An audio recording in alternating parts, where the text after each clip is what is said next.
러시아는 36년 전에 자신들의 영공을 침범했다고 칼길을 격추해서 269명 전원을 숨지게 했죠. 그리고 그 이후에 우리 영공을 침범한 그들의 입장은 어떻게 달라졌을까요? 한번 들어보시겠습니다. I should say Russian Federation never threat Republic of Korea. It's very important. 예, 우리 입장은 충분히 이렇게 위원장님께 말씀드렸습니다. 더 이상 말씀드릴 게 없습니다. 러시아가 지금 한국을 좀 어떻게 중대히 안 보는 것 아니냐는 추측이 나오는데 어떻게 생각하시나요? 이번 사건은 의도된 계획된 중로의 저는 합동훈련이라고 보고 있습니다. 이는 어제 국방부에서 초치된 중로 무관들도 그렇게 인정했던 사실입니다. So, what's the official stance of Russia? Do you have any comments you want to add? Or what were you able to discuss with the South Korean side today? Any comments you want to add before you leave? 지금부터 함께해 주실 두 분입니다. 정태현 변호사 그리고 김근식 경남대 교수는 오시지 못했고요. 양지열 변호사가 함께하고 계십니다. 안녕하십니까? 네, 안녕하십니까? 안녕하세요.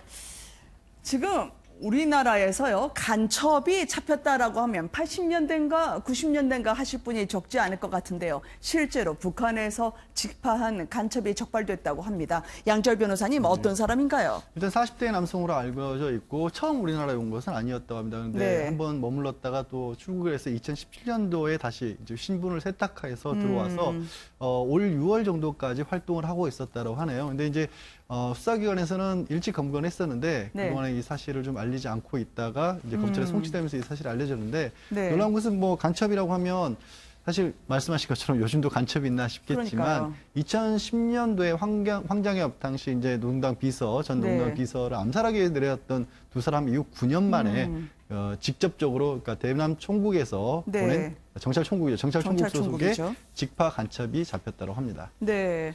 근데 황장엽 그 사건 당시에는 암살을 위해서 목적을 갖고 왔다면 지금 이 사람은 스님으로 행세를 하면서 불교계에 잠입을 시도를 했다고 합니다. 어떻게 된 건가요, 변호사님? 그러니까 이분이 그 신분을 스님이라고 이렇게 말하자면 위장을 해가지고 군대에 들어와서 이제 자입해서 이제 활동하다가 검거가 됐다고 하는데 사실 그 우리가 종전에 생각하는 간첩이라는 건 무장공비 같은 걸 생각을 하거든요. 무장한 이제 공산 비적 그래서 무장공비인데 오늘날에는 아무리 가까운 나라라도 사실상 스파이 활동이 있을 수밖에 없거든요. 그래서 남북 대화가 아무리 잘 풀려나가고 남북 간에 화해 분위기가 조성된다 하더라도 소위 그 스파이로서의 그런 기능은 무시될 수가 없거든요. 그래서 그런 점에서 아마 이 사람도 군대 들어와서 불교계에 잠입해서 뭔가 자기들이 원하는 정보를 빼가고 뭔가 여기에 이제 그 베이스를 구축하려고 했던 것이 아닌가 싶습니다. 하여튼 이런 그 간첩의 가능성에 대해서 계속 우리가 유의할 수밖에 없습니다. 그럼 무엇을 의도하면서 어떤 임무를 받은 거죠? 왜냐하면 지난해부터 올해 6월까지 활동했다면 평창올림픽으로 한참 평화올림픽으로 남북 간에 훈풍이 불 때였거든요. 그렇죠. 그렇다고 한다면 사실 뭐 북한 입장에서는 요즘 뭐 전부 그 과학기술이 발달됐어요. 우리 뭐 방송이라든지 이런 건 다 보고 있을 거고 유튜브 다 보고 있을 거 아닙니까? 그러니까 일반 민심 분석은 그런 걸로 하겠지만은 좀 더 정확하게 자기들이 파악하고 싶은 것이든 직접 현장에 투입할 수밖에 없는 거죠. 그런 점에서 아마 저 사람의 경우에도 또 일반 미디어나 그런 걸로 확인이 안 되는 그런 상황을 파악하기 위해서 아마 보내진 것이 아닌가 그렇게 추측이 됩니다. 네. 어떻게 들어온 겁니까? 양철 변호사님이 서아시아 국가에서 국적을 세탁해가지고요. 다시 우리나라로 들어오는데 유유히 왔다 갔다 했더라고요. 실제로 그렇게 왔다 갔다 하는 경우들이 의외로 많이 있었을 것이라고 추정을 하고 있습니다. 그리고 이제 알려지지 않았지만 지금도 그러니까 활동을 했던 사람들이 있고요. 또 특이한 거는 이제 뭐 아까 말씀하신 것처럼 스님 신분으로 했다고 하는데 요즘에는 이제 탈북하시는 분들이 많이 있지 않습니까? 그 속에 섞여드는 경우들이 많다고 합니다. 동남아를 통해서 올 때도 그렇고 중국이나 다른 국가를 통해서도 그렇게 위장하는 경우가 많은데 들어와서 이제 스님으로 활동했다는 부분이 굉장히 좀 이례적이긴 합니다. 그런데 이제 그 내용에 대해서는 사실 경찰이나 국정원들 그렇고 검찰 이외에도 수사 내용을 공개를 안 할 방침입니다. 다른 게 아니라 오늘 이혜원 이제 국회 정부에서 밝힌 바와 같이 이 사람이 어떤 일을 알고 있는지를 우리가 캐내는 것도 중요하다는 거예요. 그러니까 이 사람에 대한 신원 자체가 알려지는 게 오히려 북한에게 정보를 주는 거라서 비밀리에 수사를 해서 지금은 이 했던 행동 못지않게 북한에 관한 역정보 수집에 지금 나서고 있다고 합니다. 알겠습니다. 참 이 검찰에 송치될 때까지도 오히려 당국이 쉬쉬하지 않았나 해서 더 문제가 있을 것 같은데요. 한국당 소식으로 좀 넘어가 보도록 할까요? 일본의 수출 규제 국면에서요. 친일 프레임에 맞닥뜨렸는데 한국당 나름대로 해법을 찾으려고 애쓰고 있는 것 같긴 합니다. 어떤 이야기들이 나왔는지 먼저 영상으로 보시겠습니다. 결국 이 정권의 외교적 무능과 고집스러운 친북 정책이 결합해서 지금의 엄중한 안보 위기를 불러온 것입니다. 한미동맹에 균열이 생기자 일본이 경제 보복을 시작했고 한미일 공조가 무너지자 중러가 도발에 나선 것입니다. 그런 만큼 지금의 안보 위기를 극복하기 위해서는 외교 안보 정책의 틀 자체를 바꾸는 수밖에 없습니다. 한미일 공조를 복원하는 것은 물론 북한과의 9.19 군사 합의를 즉각 무효화해야 합니다. 이런 와중에 북한이 문재인 정권의 쌀 지원을 거부하면서 대한민국의 자존심까지 무너지고 있습니다. 이제는 안보까지 나라를 망치고 있다라고 하면서요. 한국당은 본격적으로 공세를 시작을 하긴 했습니다. 그런데 바깥에서는 친일, 또 안에서는 친박해서요. 참 이렇게 공세를 벌이면서도 고민이 적지 않을 것 같아요, 변호사님.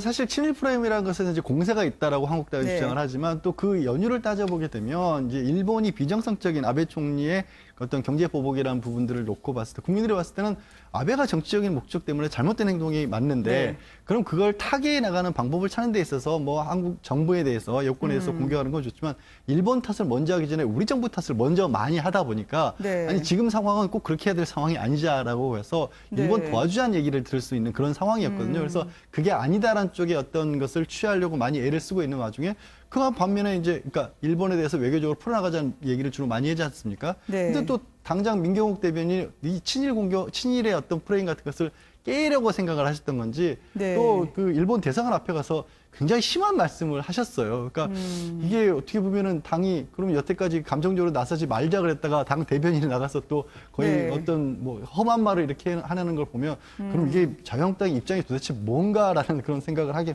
만들었다가 또 그 와중에 이제 김순례 최고위원 또 복귀하지 않았습니까? 5.18 막말 때문에 징계를 받았다가 복귀를 했고 그러면 자연스럽게 어떻게 보면 자유한국당 입장에서는 그 정도 징계밖에 못했다고 할지라도 부담스러워 작용할 수밖에 없거든요. 그런 상황에 최근에 당내 인선들이 아무래도 친박 쪽이 좀 치우친 게 아니냐는 그런 여러 가지 얘기들이 나오고 있는 거죠. 네, 말씀하신 김순례 의원 같은 경우에는 일명 5.18 망언 때문에 징계를 받았다가요. 다시 화려하게 복귀했다는 평가가 있었는데요. 징계 이후에 첫 최고위에서 했던 말이 다시 한번 일명 홈런을 쳤습니다. 들어보시겠습니다. 네, 참으로 오랜만에 여러분을 뵙습니다. 저의 최고위원직 복귀를 앞에 두고 당내외에서 여러 의견이 있었던 점을 잘 알고 있습니다. 저는 이런 논란들은 당의 밝은 미래를 위한 건강한 토론을 한 것이라고 생각을 합니다.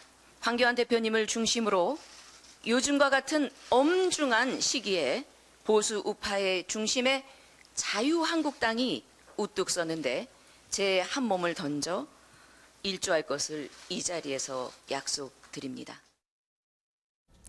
한 몸 던져 보수 우파 중심에 앞장서겠다 이야기는 할 수 있죠. 그렇지만 다만 이 징계가 어느 정도 이분에게 돌아볼 수 있는 시간을 줬을까라는 부분에서 의문을 던지는 분이 있는 것 같습니다. 그래서 이분이 사실 그 5.18 유공자라는 괴물 이런 표현을 했거든요. 네네. 5.18 유공자의 가짜도 있겠죠. 근데 5.18 유공자를 괴물이라는 건 굉장히 부적절한 표현이고 본인이 그 점에서 깊이 반성을 해야 되고요. 정말로 자신의 몸을 던서 보수 우파의 일조를 하겠다고 한다면 그 점에 대해서 5.18 희생자들에 대해서 사죄를 하고 그 용서를 받는 게 첫째입니다. 그런 막말을 하는 것이 마치 보수 우파에 도움이 되는 것처럼 생각하시면 그건 큰 착각이고요. 보수라는 것은 우리의 전통적인 가치관을 우리가 지키고 국가와 민족을 해서 자기 모두 희생하는 것이 보수지 그 상대방을 저렇게 그 공격하는 게 보수는 아니거든요. 그래서 좀 이런 기회를 통해서 본인이 좀 더 5.18 관련되시는 분들한테 공식적인 사과를 하는 게 필요한 것으로 보입니다. 네. 지금 김순례 최고위원의 말도 있었습니다만 한국당에서는 이 같은 위기 상황에 오히려 당내에서 밥그릇 싸움으로 비치는 것을 좀 제어를 해야 될 텐데요. 지금 박순자 의원이 한 이야기를 들어보면 기자회견까지 하면서 적지 않게 파장을 일기하고 있더라고요. 그렇습니다. 나경원 원내대표에 대해서 직격을 했던데요. 그러니까 이제 박순자 지금 국토위원장 맡고 있는데 물러나라 그랬는데도 안 물러나고 있지 않습니까? 네. 당에서는 다른 사람 안 시려고 하는데 나경원 지금 원내대표가 찾아와서 자신을 거의 협박하다시피 했다는 내용으로 기자회견을 한 겁니다. 그러니까 리더십이 제대로 있지 않고 나는 네. 그러면 그냥 물러날 수가 없으니까 경선을 통해서라도 공정하게 뽑자고 했는데 그것도 받아들이질 않았다. 그러면서 당원권 징계는 6개월을 줬다. 정지를 줬다는데 사실 네. 조금 전까지 얘기했던 김순례 최고위원 3개월이었습니다. 그렇죠. 근데 당에서 시키는 일을 안 했다라 해서 또 6개월 정지를 하다 보니까 이거 정말 뭐 불공정한 일이다. 그리고 나경원 원내대표가 이건 이제 박순자 최고위원의 국토위원장의 주장입니다만 네. 자기가 직접 나서기 힘드니까 황교안 당대표를 시켜서 나를 겁박한 것이다. 이런 식의 또 주장을 해서 파장을 일으키고 있습니다. 네. 나경원 원내대표의 리더십에 대해서 공박을 하게 되면은요, 한국당 내에서의 어떤 리더십 문제까지 나올 수 있을 것 같은데요. 글쎄요, 전 왜 이렇게 볼썽사나운 이야기들을 하는 걸까요? 나경원 원내대표의 리더십이 문제가 아니라 사실 저걸 이렇게 보면 박순자 의원 입장에서는 제가 정확하게 모르겠습니다만은 네. 자기 지역구의 자유한국당을 이렇게 내세워서 나가서 당선 가능성이 좀 적을 수도 있다. 혹시 무소속을 생각하시고 있는 거 아니 그런 의심도 좀 들고요. 그래요? 예, 무엇보다도 저렇게 그 자유한국당 의원들이 각자 도세의 길로 가는 것이 보여지게 되면 네. 일반 국민들에 대한 이미지도 굉장히 안 좋죠. 그래서 나경원 대표나 황교안 대표 같은 경우도 이걸 빨리 수습을 해서 네. 이제 국민들 앞에 새로운 모습으로 보이게 나타나겠다. 이렇게 해야지 저렇게 지금 뭐 상임위원장 잘 두고 저렇게 물러나라 말 이렇게 싸우는 거는 아직도 네. 자유한국당이 정신을 못 차렸다. 이런 비난을 받을 수밖에 없습니다. 지금 당직 때문에 서로 이렇게 문제가 되고 있는데요. 개파가 독식하고 있다. 도로 침박당이 아니냐라는 말 때문에요. 장제원 의원까지 다시 한번 주장을 하면서 일침을 놓는 행보를 하더라고요. 그러니까 장제원 의원의 얘기는 이런 겁니다. 어떻게 자유한국당에서 주요 당직이 빈자리가 생길 때마다 친박들만 안 친다. 이건 네. 그야말로 친박에 그대로 복귀하는 게 아니냐. 황교안 당대표가 새로운 어떤 자유한국당의 활로를 찾는 게 아니라 결국 이제 친박들을 주로 도와주는 역할만 하고 있다라는 주장을 했는데 네. 황교안 대표 같은 경우는 뭐 개파 갈등 없어진 지가 언젠데 옛날 얘기다라고 하고 있는데 사실 당 내에서 어떤 일이 벌어지고 있는 건 당 소속 의원이 누구보다 가장 잘하는 거 아니겠습니까? 네. 그러니까 장제원 의원이 아무 이유 없이 저렇게 얘기할 리도 없고 네. 또 개파가 자유한국당에서 없어졌다는 얘기를 몇 번째 어느 당대표로부터 들었는지가 사실 저는 거꾸로 기억이 안 날 정도로 네. 아직까지는 좀 끊임없이 말이 나오고 있는 것 같습니다. 네, 황교안 대표는 우리 당의 개파가 없어졌다고 하지만 지속적으로 이 친박 위주의 당직 때문에 논란이 계속되는 것 같아요, 변호사님. 그렇습니다. 사실 친박이라는 건 종전에 박근혜 전 대통령을 중심으로 한 세력, 네. 그걸 이제 친박이라고 봐야 되는데 이미 뭐 박근혜 전 대통령은 뭐 구속에 대해서 재판을 받고 있고 네. 그렇다고 박근혜 대통령을 더 이상 지지하거나 박근혜 전 대통령을 중심으로 모이는 세력이라는 있을 수가 없는 것이거든요. 그런 점에서 이제 친박 비박이 없어졌다 그렇게 주장을 할 수는 있겠지만 네. 문제는 종전의 탄핵을 둘러싸고 이 자유한국당, 종전 새누리당 내에 갈라져 있던 그런 것이 또 갈등이 다시 일어날 수가 있기 때문에 네. 황교안 대표로서는 저 논란을 종식키지 않으면 네. 또 친박 비박 문제를 정리하지 않으면 결국엔 이번 총선에서 네. 굉장히 어려운 그런 그 상황을 겪게 될 걸로 이제 예상이 됩니다. 네.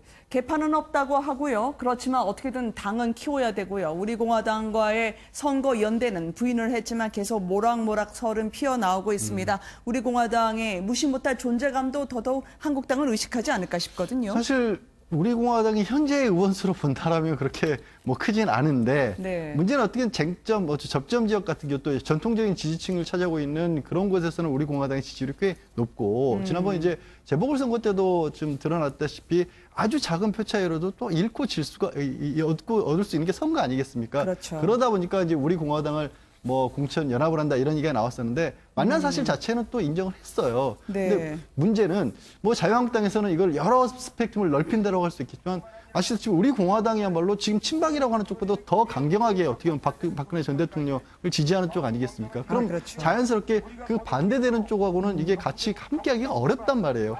바른미래당 같은 경우도 당장 이 박근혜 전 대통령에서 반대하면서 나갔는데 그럼 어떻게 네. 중도 쪽으로 갈 수가 있겠습니까? 그러다 보니까 자꾸만 친박 얘기가 더 여기서 나오는 거죠. 네. 이제 정치권도 특히 이제 보수 쪽에서 박근혜 전 대통령을 좀 보내드려야 되지 않나 그런 생각이 듭니다.